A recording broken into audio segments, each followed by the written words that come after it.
નમસ્તે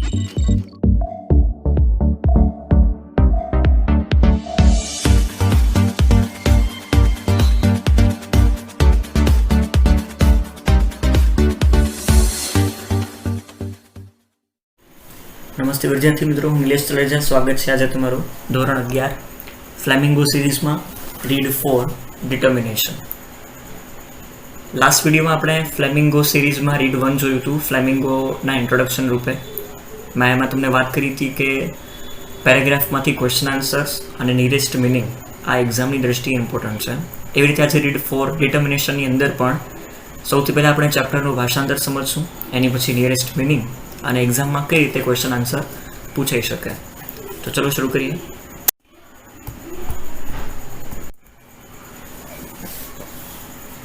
In 1883, a creative engineer named John Roebling was inspired by an idea to build a spectacular bridge connecting New York with Long Island. બરોબર, એક એન્જિનિયરની વાત છે 1883માં. એક એન્જિનિયરનું નામ આપેલું છે જોન રોબલિંગ, કે જેમને એક દિવસ એવો વિચાર આવે છે કે ન્યૂયોર્ક અને લોંગ આઇલેન્ડ, આ એક આઇલેન્ડ છે, ટાપુ છે, અને ન્યૂયોર્ક તમને ખ્યાલ જ હશે. તો ન્યૂયોર્કથી લોંગ આઇલેન્ડ જે છે એમની વચ્ચે એક સરસ મજાનું પ્રભાવશાળી મોટું એવું બ્રિજ બનાવવાનો વિચાર, પુલ બનાવવાનો વિચાર જોન રોબલિંગને આવે છે. However, bridge building experts throughout the world thought that this was an impossible feat and told Roebling to forget the idea. દુનિયાભરના જે કંઈક પુલ બનાવવાના જે કંઈ નિષ્ણાંતો હતા, એન્જિનિયરો હતા, એ બધાએ જોન રોબલિંગને ના પાડી કે આ કામ અશક્ય છે, એટલે તું આઈડિયા ભૂલી જા. It just could not be done. It was not practical. It had never been done before. બધાએ કીધું કે આવું કરવું પોસિબલ નથી, નહીં થાય, અને વાસ્તવિક નથી. આ પુલ બાંધવાનું કામ પહેલાં બી કોઈ દી નથી થયું ને હવે બી નહીં થાય, એટલે તું આઈડિયા છોડી દે. Roebling could not ignore the vision he had in his mind of this bridge. રોબલિંગનો જે કંઈ ભવિષ્યમાં જે પુલ બાંધવાની આખી જે વિચાર હતો એના મનમાં, જે કંઈ એનું દ્રષ્ટિ હોય છે ભવિષ્ય પ્રત્યેની, એને એ કઈ રીતે ઇગ્નોર કરી શકે. He thought about it all the time. આખો દિવસ એની ઉપર વિચાર્યા કરતો. And he knew deep in his heart, અને મનમાં એને ઊંડે સુધી ક્યાંક ને ક્યાંક ખ્યાલ હતો, એને ખબર હતી that it could be done, કે આ થઈ જશે, પુલ બાંધવાનું કામ થઈ જશે. He had just to share the dream with someone else. પણ આ સપનું પૂરું કરવા માટે એને કોઈની મદદની જરૂર હતી. After much discussion and persuasion, he managed to convince his son Washington. એટલે ઘણી બધી ચર્ચા અને ઘણા બધા પ્રયાસોના અંતે એણે પોતાના પુત્ર વોશિંગ્ટનને મનાવી લીધું કે આપણે આ બંને જણા ભેગા મળીને પુલ બાંધીએ. And up and coming engineer, અને વોશિંગ્ટન જે છે એ પોતે પણ ભવિષ્યમાં એન્જિનિયર બનવાનો હતો. that the bridge in fact could be built. એટલે હવે તો બ્રિજ જે છે એ તો બંધાઈને જ રહેશે. Working together for the first time, બંને પિતા અને પુત્ર પહેલી વાર સાથે કામ કરતા હતા. The father and son develop concept, એટલે બંને જણાએ ભેગા મળીને ઘણી બધી થિયરીઝ ઉપર કામ કર્યું. કોન્સેપ્ટ જે છે કઈ રીતે પુલ બાંધી શકાય, of how it could be accomplish, કઈ રીતે આ પ્રોજેક્ટ પૂરું કરી શકાય, and how the obstacles could be overcome. અને એ પ્રોજેક્ટ પુલ બાંધવાનું જે કંઈ કામ છે એ કરતી વખતે જે મુસીબતો આવશે એનો સામનો આપણે કઈ રીતે કરશું, આવી બધી ચર્ચાઓ બંને પિતા પુત્રએ કરી લીધી. With great excitement and inspiration, બરાબર, ખૂબ જ ઉત્સાહ અને પ્રેરણાની સાથે તે હાયર ધેર ક્રૂ, એ લોકોએ એક એન્જિનિયર્સની ટીમ તૈયાર કરી. And began to build there dream bridge, અને પોતાનું જે પ્રોજેક્ટ હતું પુલ બાંધવાનું એની ઉપર કામ શરૂ કરી દીધું. ધ પ્રોજેક્ટ સ્ટાર્ટેડ વેલ. હવે આ પ્રોજેક્ટ શરૂઆત તો સારી રીતે થઈ, but when it was only a few months under way. પણ પ્રોજેક્ટ શરૂ થયાના થોડાક જ મહિનોમાં a tragic accident on the site took the life of John Roebling. આ જે પ્રોજેક્ટ શરૂ હોય છે એના થોડાક જ મહિનામાં એક ખૂબ જ દુઃખદ ઘટના બને છે, જેના કારણે જોન રોબલિંગ જે છે એનું મૃત્યુ થાય છે. વોશિંગ્ટન વોઝ ઇન્જર્ડ, બરાબર. જોન રોબલિંગ તો મૃત્યુ થઈ ગયું. હવે એના પુત્રની વાત કરીએ તો એને બી ઘણી બધી ઈજા થઈ. A certain amount of brain damage, બરાબર, એના દિમાગને ઘણી માઠી અસર પડી. which resulted in him not being able to walk, talk or even move.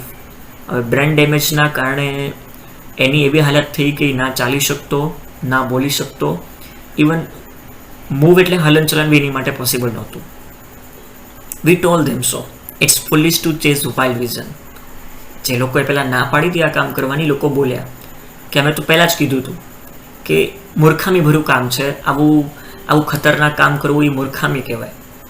Everyone has a negative comment to make and felt that the project should be scrapped since the Roebling were the only one who knew how the bridge could be built. બરોબર, બધાએ નકારાત્મક ટિપ્પણીઓ કરી કે જે હવે project જેટલું થયું હવે મૂકી દો, આગળ એને કન્ટિન્યુ કરવાની જરૂર નથી, કારણ કે પુલ કઈ રીતે બાંધવું એનો આઈડિયા તો એકમાત્ર રોબલિંગ પાસે જ હતો. In spite of his handicap Washington was never discouraged. પણ લોકોને નહોતી ખબર કે બંને પિતા પુત્રએ ઘણી બધી ચર્ચા એકસાથે કરી લીધી હતી. એટલે જ્હોન રોબલિંગને આઈડિયા હતો, એ આઈડિયાની થોડી ઘણું કામ એના પિતા સાથે કરેલું છે, એટલે વોશિંગ્ટનને બી આઈડિયા હતી કે પુલ કઈ રીતે કમ્પ્લીટ કરવાનું છે. એટલે પોતે પેરાલાઇઝ હોવા છતાં પણ એણે હિંમત ના હારી વોશિંગ્ટને, and still had a burning desire to complete the bridge.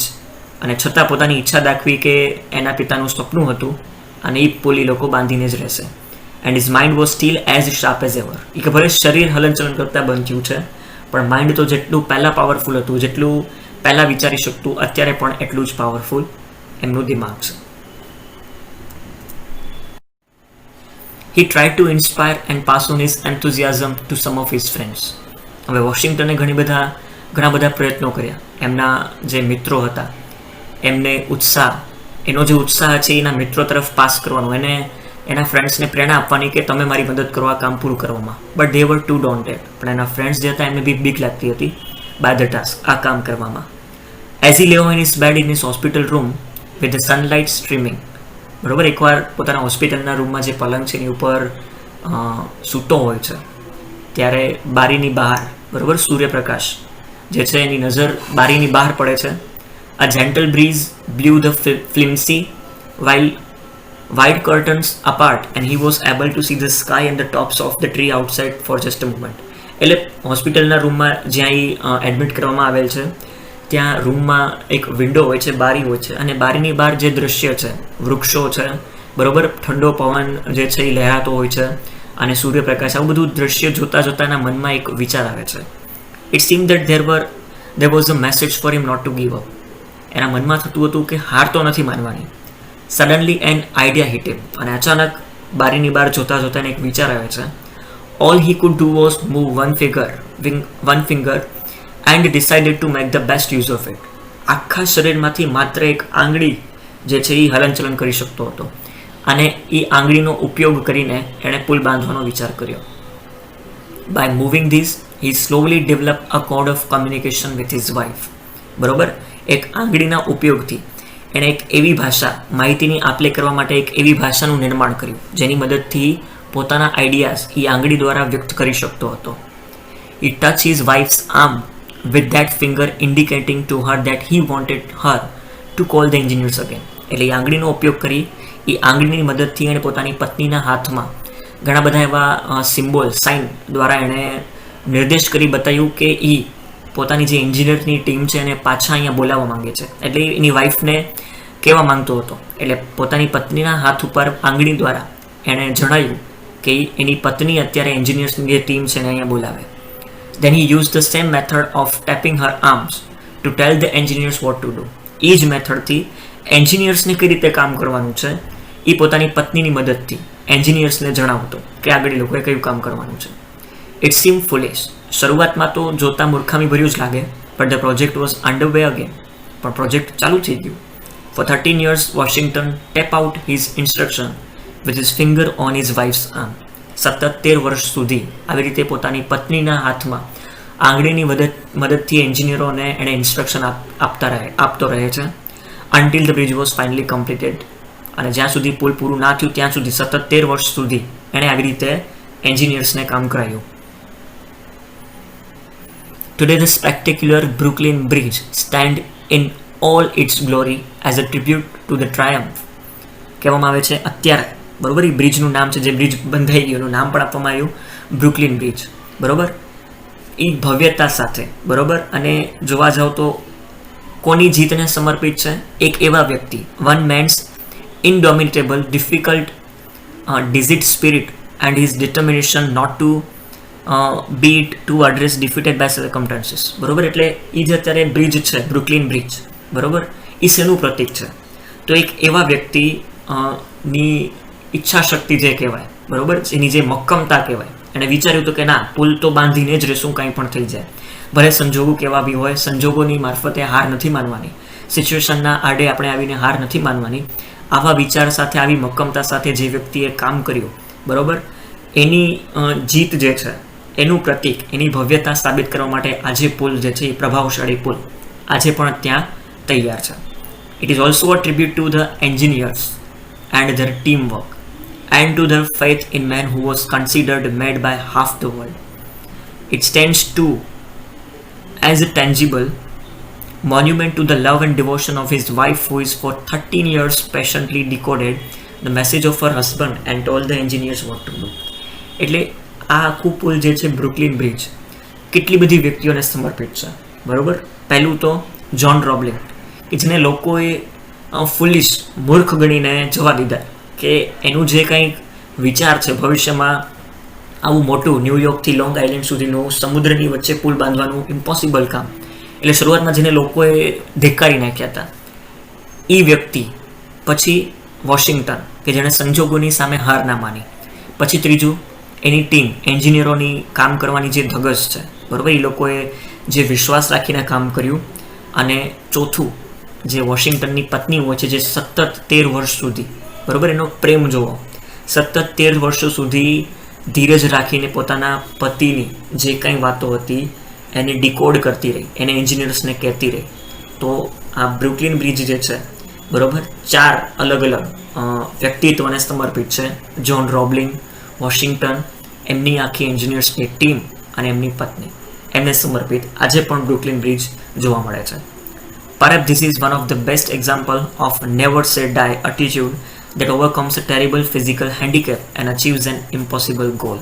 બરાબર, કદાચ જોવા જાઓ તો આનાથી શ્રેષ્ઠ એક્ઝામ્પલ બીજું કોઈ ના હોઈ શકે, જેમાં વ્યક્તિ પોતાના એવા લક્ષ્ય કે જે દુનિયાને ઇમ્પોસિબલ લાગે છે, બરાબર, ઉપરાંત જોવા જાઓ તો ફિઝિકલ હેન્ડીકેપ, પેરાલાઇઝ હોવા છતાં, શારીરિક ખોડખાં પણ હોવા છતાં જે કંઈ મુશ્કેલીઓ હતી એને પાર કરીને, બરોબર, એક એવો એટીટ્યુડ, નેવર સે ડાય, બરોબર, એટલે સંજોગોની સામે કોઈ દી હાર નથી માનવાનું. આ કહેવતને જો સારી રીતે કોઈ પ્રૂવ કરતું હોય તો આ બ્રુકલિન બ્રિજ જે છે, બરોબર. એટલા માટે ચેપ્ટરનું નામ ડિટર્મિનેશન, મક્કમતા, બરોબર, જેમાં અલગ અલગ વ્યક્તિત્વની જે ડિટર્મિનેશન કહેવાય. જ્હોન રોબલિન, કે જેણે બધા લોકોએ શરૂઆત ના પાડી કે આ અશક્ય કામ છે, એ પોતે મક્કમ રહ્યો.